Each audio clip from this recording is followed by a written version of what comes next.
binubusuhan mo daw yung mga naliligo sa CR. Ma'am, hindi ko yung binubusuhan. Kuya! Hoy! Ma'am, Kuya! Ang akala ko ba nilinis mo na yung CR ng mga kubo rito? malinis pa naman eh.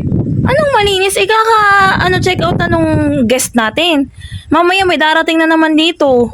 Di saka ko na nilinisin pagkatapos nung Ano? check-in dyan. Para hindi doble trabaho. Ano sinasabi mo, kuya?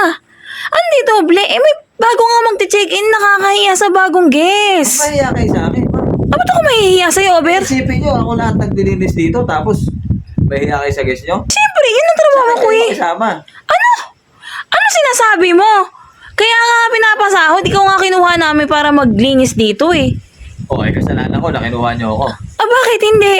Kailangan mo ng trabaho, di ba sabi mo? At saka ano pang nababalitaan ko tuwing gabi lumalabas ka para mag-inom?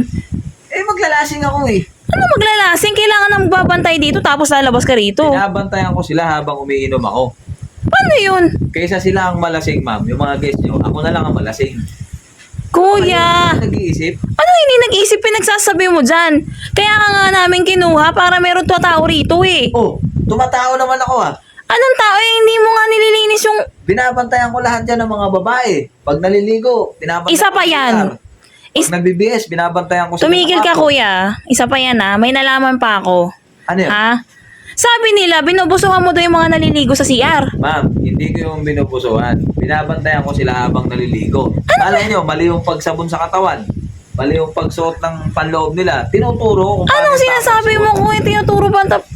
Mali yung ginagawa mo. Paano kung magreklamo sila? Ang mali do kung hinahawakan ko sila. Ang sabi ko, mali yung pagsuot mo ng panloob mo. Ako na pagkakamit ng bra mo. Yung tinuturo ko sa kanila yung tama. Kuya, ano ka ba? Hindi lang yun ha. Inaagawan mo doon sa playground ha. Doon sa palaruan. Yung mga bata. Bakit? Ano palagay mo sa akin, ma'am? Matanda na? Karapatan ko rin maglaro dyan. Bata pa ako. Ano sinasabi mo? Bata ka 15 ba? years old pa lang ako. Tapos pagdadating nyo sa akin yan. Bakit hindi ba kayo naging bata? Naging bata? Bakit nyo ko pagbabawalan maglaro dyan? Kuya, ang trabaho mo ang asikasuhin mo, hindi makipagbunuan sa mga bata. Kinaasikaso ko naman trabaho. Gaya nito, nilinis ko. Siyempre, nung nilinis ko, tinulugan ko. Yan lang yung kinilinis mo. Yung garden nga doon sa baba, hindi mo pa nililinis. Ma'am, pag nilinis ko yan, baka matuklaw ako ng ahas dyan. Di kawawa naman ako.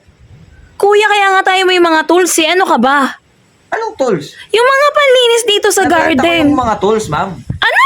Nabenta ko yung mga tools kasi yung mga kainuman ko, walang panginom, naawa naman ako. Nakikisama lang ako, ma'am. Kaya kailangan makisama kayo. Ano sinasabi mo? Ma'am, yung mga tools hindi naman ginagamit. Binenta ko muna para may panginom kami ng mga kasama ko yung labas. Kinuha kita kasi sabi mo kailangan mo ng trabaho. Tapos, Anong klase kayong amo? Anong tools?